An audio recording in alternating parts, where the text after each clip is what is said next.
Welcome back, cool kids, and today I'm going to be sharing a tip with you that may save you some serious cash on your next short film. And that clip you just saw is from our short Joy Jacob's First Bite, which is out now. Okay, so you're going to say, what is this tip that you're going to share that could save you some money? Here's the thing. The biggest thing with action films is if you want to do bigger scenes where there's multiple goons in it and you want to get multiple kills set up, well, sometimes it's very difficult to do that because you need multiple actors. Multiple actors mean more money, means more food, means more costumes, and all this equals more money. So what you can do is use this quick tip where you cast one stunt performer or actor or friend who's willing to help you, but all you need to do is have that one actor perform the scene 3 times or 4 times or 10 times or however many times you want to copy him, and you basically put him in the scene in different locations and you comp him into it. That way you save money and you can add production value to your shot without having to spend that extra money. And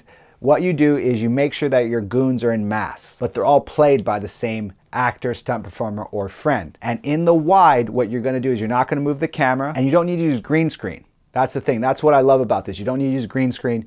You can basically just utilize the camera not moving. So the next thing is basically what you want to do is in your wide, you want to establish that there's multiple goons in the scene. And then once it's established, you can break off and start to kill each goon in individual sections. And you'll be surprised at how often this technique comes in handy. Because you may not use it the same way I did it, but at least this is something that might get you thinking, oh, I can use it this way or that way. Or you may be thinking, hey man, go fuck yourself.